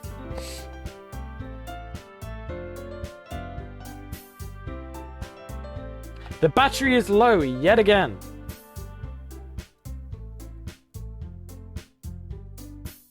We love it when the camera wants to die, 'cause it makes me really want to cry. I glance around. Everyone has their eyes on Monica. Sayori looks amazed. Yuri has an intense expression on her face that I don't understand. How can you not expand? Alright. Finally, Monica finishes the recitation. The four of us applaud. Monica takes a breath and smiles. That was so good, Monica! Aha, thank you very much. I was just hoping to get a good enough... fuck! I was just hoping to set a good... Fuck. Guys, why'd you let me read? I was hoping to set a good example. Are you ready to go next, Sayori? I'll go next! Yuri with the confidence! Yes, Yuri. Yuri's fired up all of a sudden. That didn't make me jump. Yuri's fired up all of a sudden. Yuri clutches a sheet of paper between her hands and stands up. Keeping her head down, she quietly walks over the poem. This poem is called... You can do it, Yuri! It's called After Image of a Crimson Eye. Wasn't that the name of the book? No, not the name of the book, but wasn't that the cover of a book? Yuri's voice shakes as she starts reading the poem. Just a moment ago, she practically refused to do this. Why is she suddenly putting in so much effort? As soon as she gets past the first couple of lines, her voice changes. It's almost like what happens when Yuri gets absorbed into her books. Her quivering words transform into sharp syllables of a fierce and confident woman. The poem is full of twists and turns in a structure that enunciates with perfect timing. This must be a rare glimpse into the whirling fire Yuri keeps concealed inside her head. Suddenly, she's finished. Everyone is stunned. Yuri snaps back into reality and glances around herself as if she bewildered even herself. It's up for me to save the situation. I'm the first to start applauding. Everyone joins in afterwards. We give Yuri the recognition she deserves. It's not that we didn't want to applaud for her, but we were so caught off guard that we must have forgotten. As we applaud, Yuri holds out the poem to her chest. Holds the poem to her chest and rushes back into her seat. Yuri, that was really good! Thank you for sharing! Looks like Yuri is down for the count. Okay, I guess I'm next then. Sayori hops out of the chair and cheerfully walks over to the podium. This one's called My Meadow. Aha! Sorry, I giggled. Sayori. It's a lot harder than I thought. How did you guys do it so easily? Try not to think like you're reciting it to other people. Imagine you're reciting it to yourself in front of a mirror or in your own head. It's your poem, so it'll come out the best way. I see. Okay then. Sayori begins her poem. Somehow it feels like her soft voice was made as a perfect match. The poem was aimlessly cheery like Sayori is. It's serene and bittersweet. It was if I were to read this on paper, I probably wouldn't think much of it. I'm so dumb. I can't speak English. But hearing it coming from Sayori's voice almost gives it a whole new meaning. Maybe this is what Sayori meant when she said she likes my poems. It's like I get to reach more deeply into someone I thought I knew through and through. Sayori finishes and we applaud. I did it! Good job, Sayori. Even Jay liked it. Well, that's a good sign. What does that even mean? It came out nicely, Sayori. The atmosphere of the poem fits you really nicely. But it might be that other poems won't work quite as well with that kind of delivery. Huh? I don't really understand. In other words, I've seen your poems of yours where that soft, gentle delivery wouldn't work as well. They might need a little more force behind them, depending what you're reading. Oh, I know what you mean. That's well, I've been practicing that kind of thing. It's just embarrassing to do in front of everyone. Next time, I'm going to make you pick a poem that challenges you a little more. We don't have much time before the festival, you know? Okay. Now, who's next? Natsuki? Don't make me go before Jay. It's not like I can compare to you guys anyway. Might as well let Jay lower everyone's standards a little before I have to do it. Bitch! Natsuki, it's fine, it's fine. I might as well get over it. It's not like I have much of a selection of what to read. I'll just go over what I wrote today. I stand up in front of the podium. Ooh, everyone has their eyes upon me. That makes it terribly awkward. Fuck, I just looked up and I saw their eyes and now I feel awkward too. I recite my poem. Since I'm not exactly confident in my own writing, it's hard to put energy into it. Despite that, once I finish, I receive applause anyways. Sorry, I'm not really as good as everyone else. Don't worry about it so much. I think it's less about your ability and more of your lack of confidence in your writing. That's something that'll prove over time, though. Yeah, maybe. Alright then. I'll just leave to you, Natsuki. Yeah, I'm going. Natsuki begins begrudgingly getting out her seat and makes her way to the podium. The poem is called, Why Are You Looking at Me? Because you're presenting. Anyway, the poem is called Jump. Natsuki takes a breath. Once she starts reciting her poem, her sour attitude disappears a little. While she's still a little unenthused about her poem, her poem has a rhythm and rhyme to it. It's Natsuki's trademark style, and it works surprisingly well when spoken out loud. The words feel like they bounce up and down, as if to give life to the poem. Natsuki finishes, and everyone applauds. She huffs back to her seat. That wasn't so bad, was it? Easy for you to say. You better not make me do that again. Ah, well. Do you at least feel prepared to recite a poem in front of other people? I mean, I'm doing it in front of people would be way easier. I can put on whatever face I want for other people, but when it's just my friends, it's just embarrassing. That's a surprise, Natsuki. I think it'd be the other way around for me. Well, that's just how it is, so... Well, I guess in that case, you won't have so much to worry about for the festival. That said, I want to thank everyone for coming, though. It might be hard, but I hope that you will have an idea of what it is what you like now. Make sure you pick a poem and get enough practice before the festival, okay? I'll be making pamphlets, so let me know ahead of time what you'll be reciting. Jeez. I should probably find some other poem to recite instead. That's fine too. It doesn't have to be your own. I'm already pleasantly surprised that you're all putting in this effort for the club. Ora. Welcome back, Ghost. Makes me really happy. Yeah, no problem. Okay, everyone. I think that's just about it for today. I know the festival is coming up, but let's try and write poems for tomorrow as well. It's been working out so nicely so far, and I'd like to continue if that's for the festival as well. Fuck, as for the festival, we'll finish planning tomorrow, and then we'll have the weekend to prepare. Sorry, I looked back at the message again. Monday's the big day. I can't wait. I can do this. Alright. Let's stand up. There's no way I'll be able to find the same enthusiasm as Sayuri and Monika, but I'll do my best to get through it. It's for the sake of the club. And impressing Monika, and then I'll have to do my best. Ready to go, Sayuri? Yep! Look at you two, always going home together like that. It's kind of adorable, isn't it? Jeez, guys, don't make such a big deal out of it. It must be nice, though. Well, how am I supposed to respond to that? It's okay, Jay, you don't have to say it. Whatever, let's go already. I walk home with Sayuri once more. Even though it's been a few days, a lot of things have already changed. But Sayuri is being a little quieter than usual on the way home. Hey, Sayuri? Sorry, I was spacing out. No wonder. I was just thinking about something from earlier. I like how we get to, Sayuri fumbles with her words. So let's just say one day Yuri asked to walk home with you. Huh? What would you do? What kind of question is that? You kind of put me on the spot here.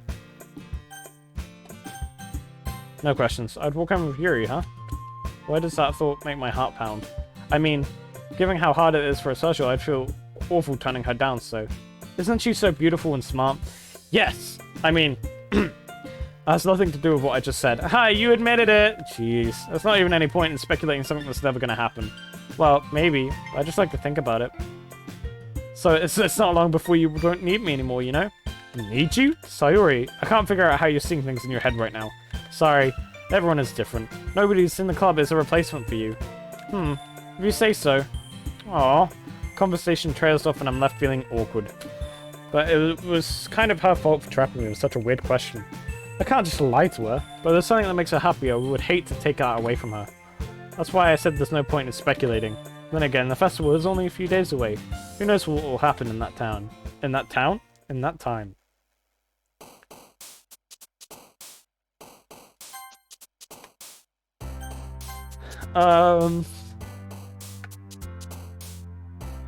Right, like I said. We'll end it here. And then write my own poem. Let's just put it to the pause, because my face cam isn't up at the moment. And let's just quickly load up something to write on. Ghost, if you missed the conversation that was earlier, we did a little poll, and everyone decided they want me to write a poem. I had the idea, and apparently it was a bad idea. Because people wanted to see it. So that's what's happening now.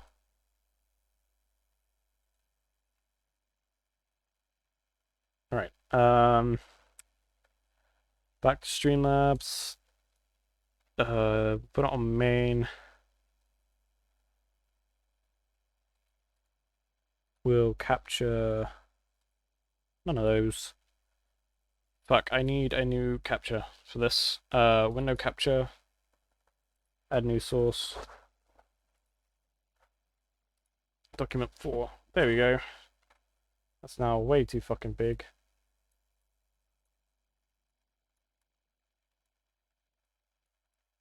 Right,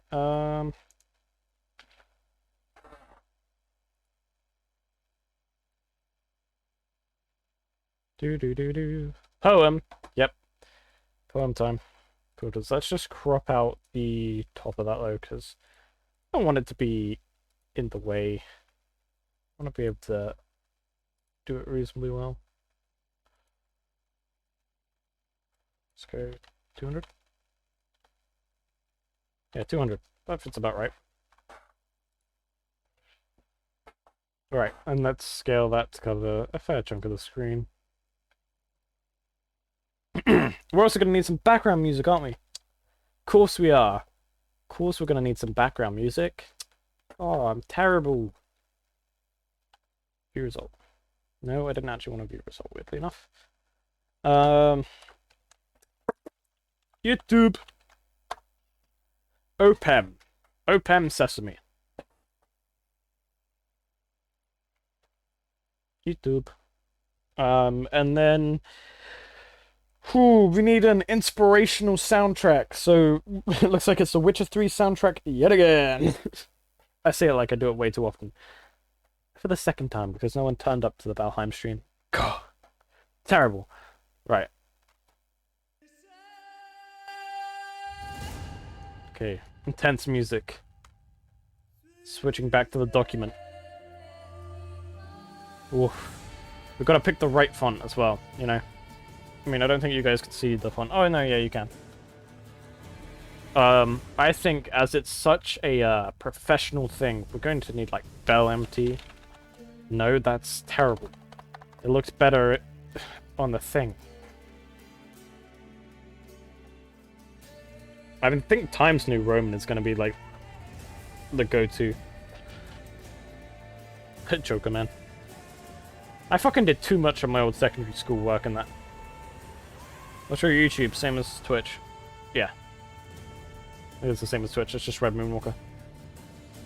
It's also the same channel that I originally put music on. Music? Work on. Stick a text, because that's what I use for my stream. Right! The poem. The OPEM.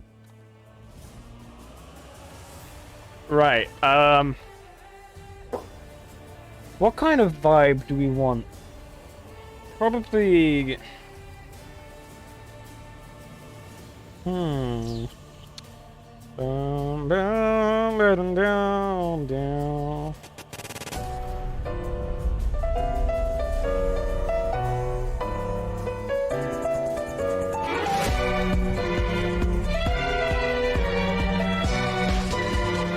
Bum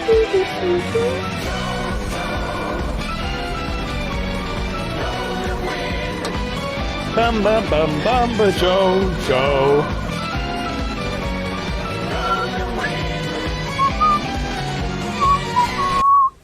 Right, empty cans. Let's go based on something very personal. Well, not too personal. Crushed aluminum. Crushed aluminium.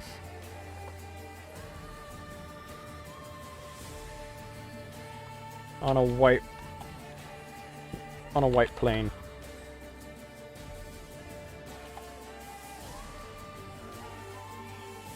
How many syllables? Crushed aluminum. Okay, that's both 4 syllables. So 5 syllables on a white plane. So 10. That comes out at 10 syllables.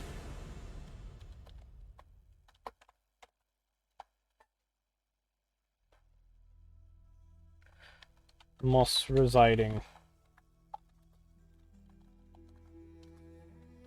through its silver veins. Silver vein. That wasn't meant to rhyme, but it just kind of did. Crushed aluminium on a white plane, moss residing through its silver vein. Alright, I think I'm going to put a space in between that. As in, like, a second line between that, because I don't like rhyming couplets that are next to each other. I like something to break it up. Right, moss 1, 2, 3, 4, 5, 6, 7. So 10, 7.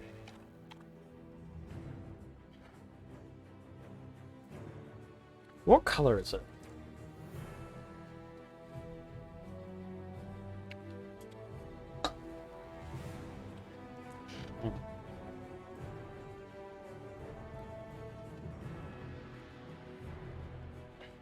Crushed aluminum on a white plane. It's Red River running.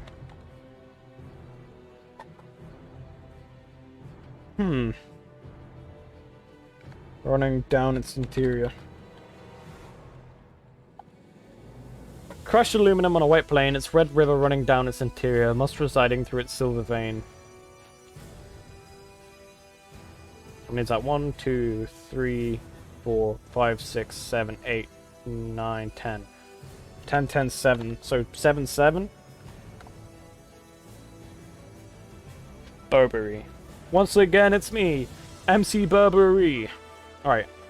Moss residing through its silver vein.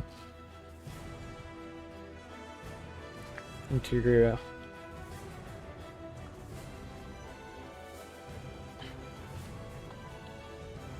Leaving its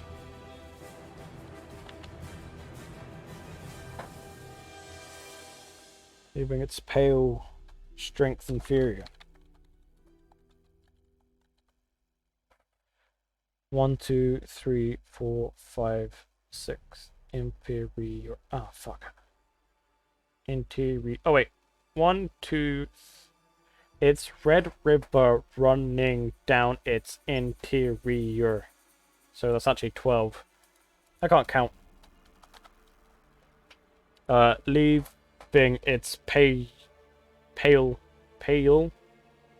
1 syllable or 2. Leaving its pale strength inferior. 10. Crushed aluminium on a white plane. It's Red River running down its interior, moss residing through its silver vein, leaving its pale strength inferior. I like the oxymoron. Inferior strength. It's a very subtle oxymoron.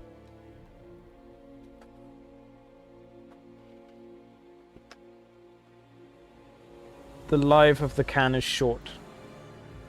The life of the can is short? The live? The life? The... Did you mean the life of the can is short? I don't know what you mean by that.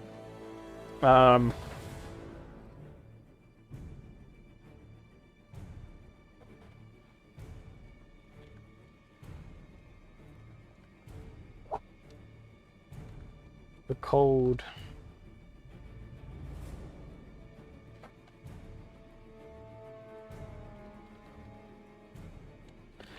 The cold embrace. The cold embrace of the cure. The cold embrace of the cure. 7 again. So it actually... Cold embrace of the cure takes form in its snowy grasp. The life of the can is short. Is that a suggestion for a line? Takes form in its snowy grasp. Takes form in its snowy grasp. 7 again.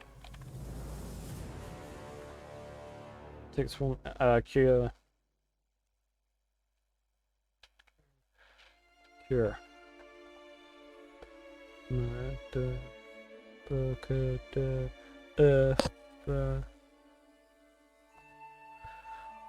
Ooh,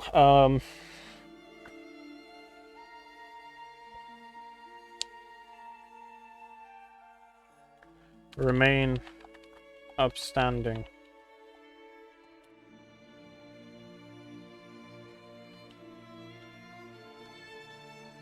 Remain upstanding. The light. Remain upstanding. The light is pure. What? Remain upstanding. The light is pure. 9. Life of the can is short. No, that's it's too explicit.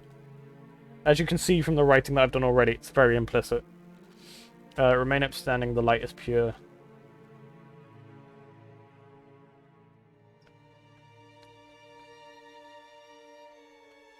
Prevention.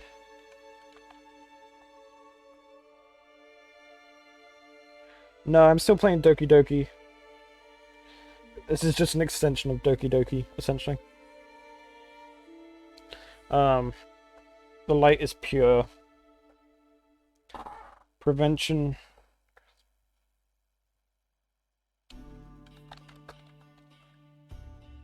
The waste soon to pass.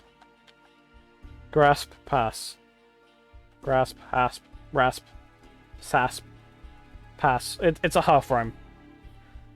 Take its form in the snow, grasp, prevention of its waste soon to pass. Grasp, pass. It's a half rhyme. It's not a full rhyme. The cold embrace of the cure takes form in its snowy grasp, remaining upstanding, the light is pure. Prevention of the waste soon to pass. Prevention of the waste soon to pass. 9 again. So actually the power of the syllables, it's really weird because it's 7799 and that's a pattern in itself. And then 10 starting on 10 and ending on 10. And having a 2-3 difference. Oh, it's an interesting one. It's an interesting one that I've just kind of made up. We'll do 2 more stanzas. Let's also decrease the size. From 16 down to 14.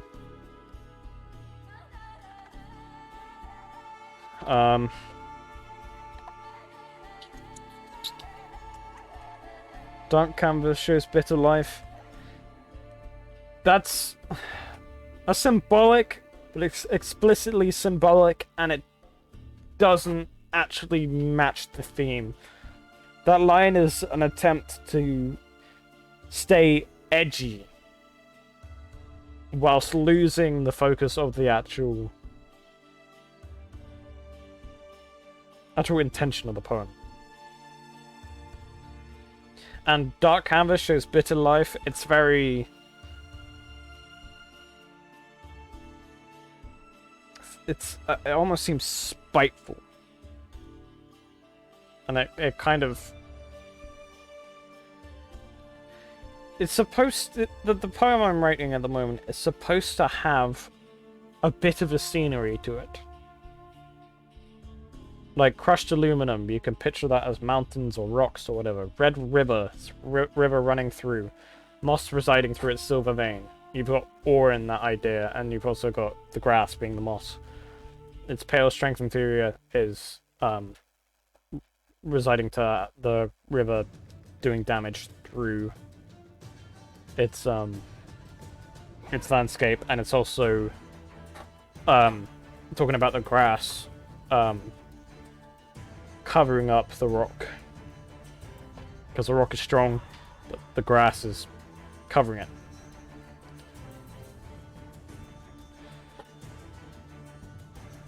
A couple more standards. Let's build on the idea of... So, also the cold embrace, snowy grass, it's an idea that's snowy, like a snowy environment. Like it's snowing.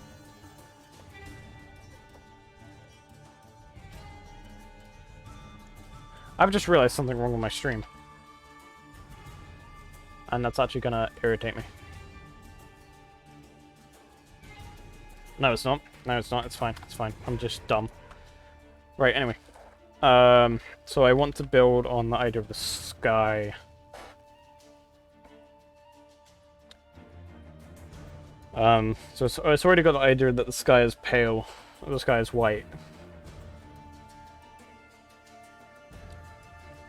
But what is the lighting like?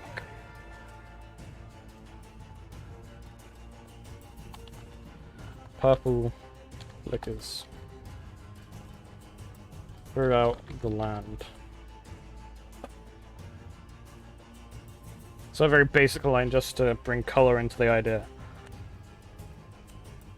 Ah, fuck. But now I need to bring it back to the symbolism.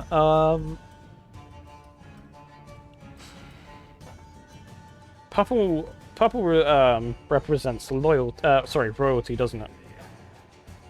I believe so. Royal gestures. Gestures. Friend. No. It's royal gestures, an outstretched hand.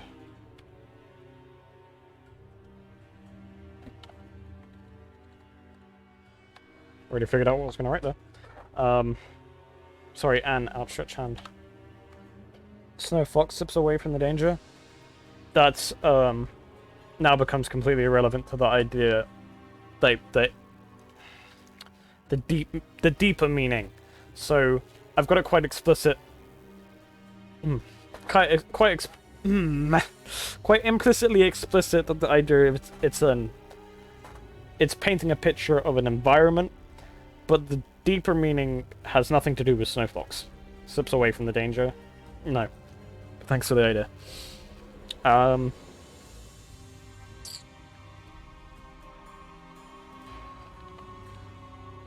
Ghost-like. Ghostly. Ooh, actually, ghostly. Green. Nah, no. Eerie shadows reside in the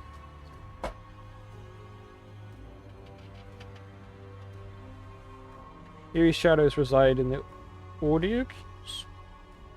Reside in the eerie shadows reside in. Oh, it says it reside in sound waves. What's a different way of saying sound waves?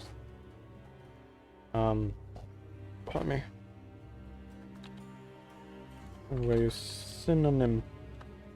Never be afraid to look up cinnamon. Cinnamon? Synonym.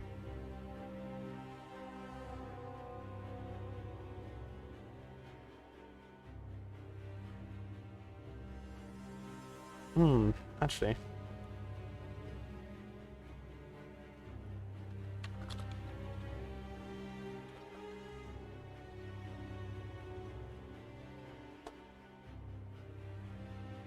I'll keep that in mind later. I'll keep disentangle in mind later. Trees. I'm not focusing on trees. Eerie shadows reside in the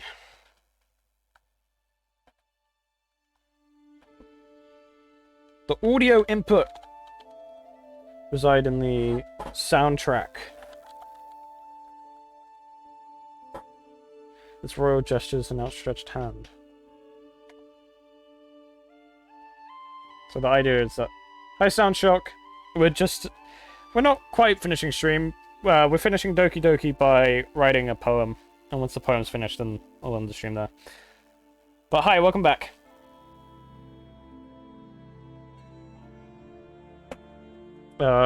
It's royal gestures and outstretched track.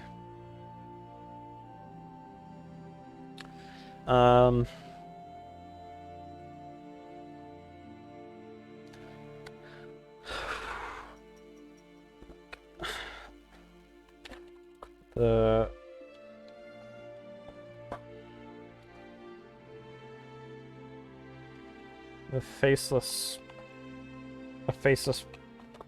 presence that seems to lack.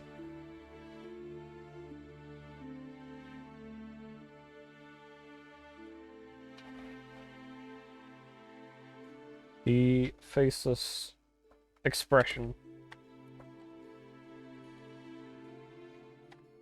It seems to lack. Purple flickers through the land, so 7 again. Is it going to be another 7799? I don't think so. Eerie shadows reside in the soundtrack. We got a 10 again. Okay, cool. 10. Its royal gestures and outstretched hand. 9. The faceless expression it seems to lack. Another 10. Okay, so it still remains somewhat impeding. Change Urgi.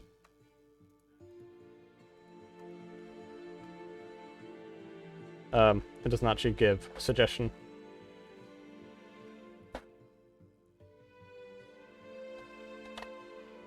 Theories. Yeah, no, I just put NAS. There we go. It's outstretched hand. Is it going to suggest hands? Oh. Shut up, editor. I don't need you.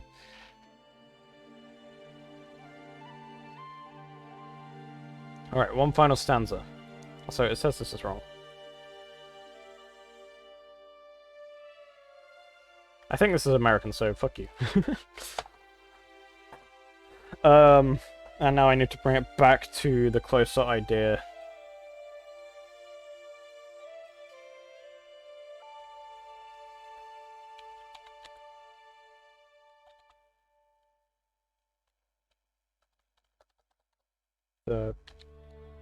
Hence...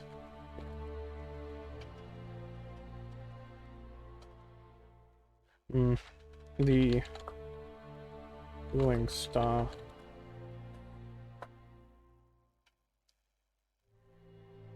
Falling star waves its goodbye. The falling star waves its goodbye. Disillusion.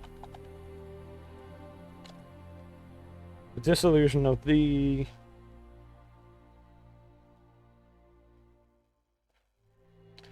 The disillusion of the... Something. Something,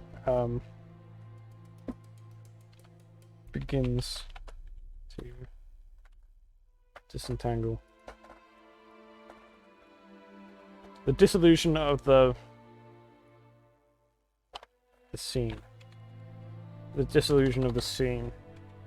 The scene! Ah! There we go. Bit of wordplay there. Disillusion of the scene. Because it's... I'll put in brackets to make it more clean. Scene. Because it's the ending of the scene, ending of the poem. But it's also... The idea is the falling star waves its goodbye, the sun is setting, the disillusion of the scene. So... the lack of illusion. So obviously, it's a lot easier to see when there's light out, right? So if you guys are spamming emotes, then I'm just gonna put mine. The falling star waves its goodbye. So the disillusion of the scene. So the visual disillusion that occurs when light is around, as in it's not hard to be able to notice every detail that you can see around you, begins to disentangle, so it actually becomes harder to... the scene becomes more illusion-based. Becomes more of a visual illusion. Does that make sense?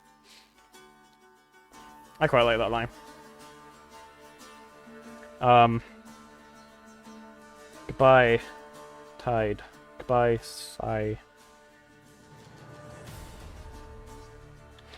The echoing voice begins to sigh. Entangle.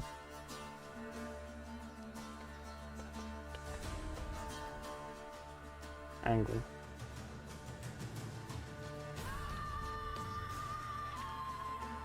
As the body, as the ground beneath begins to mangle.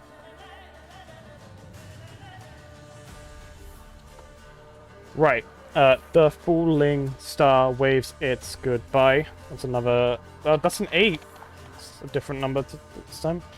The disillusion... Fucking hell. The disillusion of the scene Ladies and begins to disentangle. 14. The echoing voice begins to sigh. A 9. Fuck. 9. As the ground beneath begins... Sorry. As the ground beneath begins to mangle.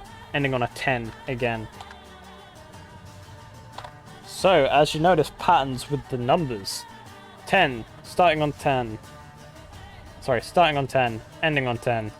7 and a 12 in the middle. 2 sets of the same number. Ending on a 10 again. Ending on a 10 yet again. And then this last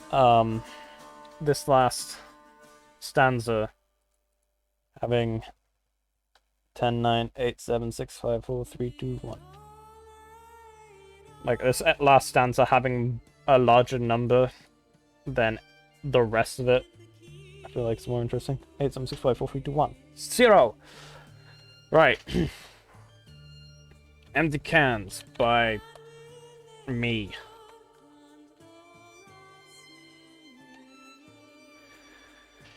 Crushed aluminum on a white crushed aluminium on a white plane. Its red river running down its interior, moss residing through its silver vein, leaving its pale strength inferior. The cold embrace of the cure takes form in its snowy grasp. Remain upstanding, the light is pure, prevention of the way soon to pass. Puffle flickers through the land, eerie shadows reside in the soundtrack. Its royal gestures an outstretched hand, like a faceless expression it seems to lack. The falling star waves us goodbye, the disillusion of the scene begins to disentangle. The echoing voice begins to sigh as the ground beneath begins to mangle. I like it. I like it quite a bit. It's been a long time since I've written a poem. So, quick explaining before I'll end the stream. This stanza is talking about the monster can that you always see me drinking. And the idea of that is that it's what keeps me going, so it's what keeps the Earth going, the planet. The cold embrace of the cure, taking up a snowy grass, remaining upstanding light is pure, is on about my medication. It's on about my medication. So snowy grass takes form in its snowy grass is because the pills are small and white. The cold embrace of the cure is because it's sad. The light is pure, so it brings hope. Prevention of the way soon to pass is a suicide reference. Sorry, trigger warning. Purple flickers throughout the land is actually a reference to my girlfriend. Because she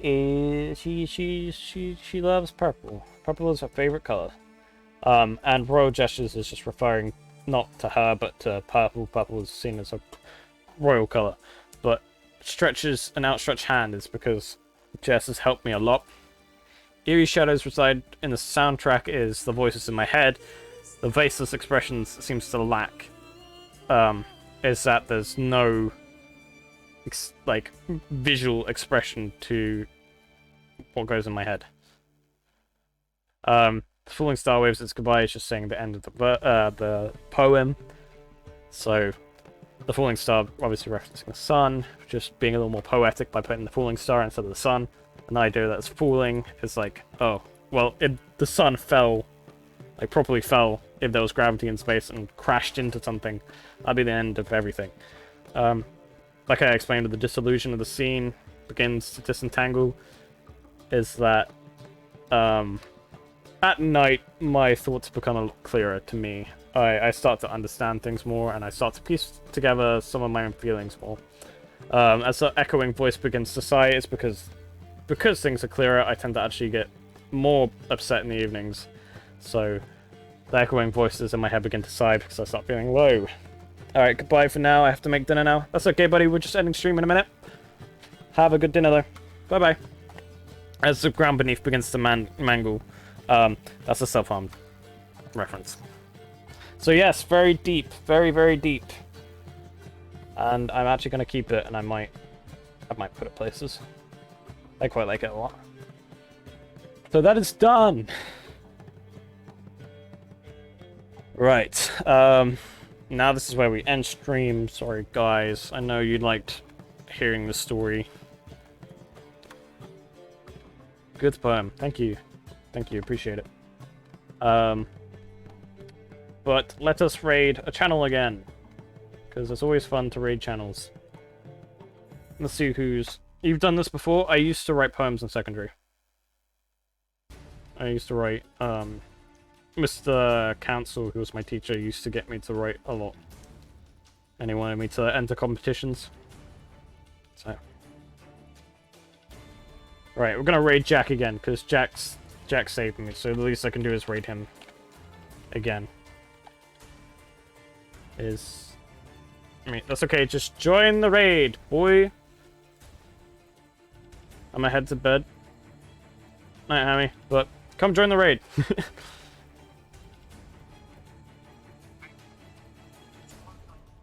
Let's go.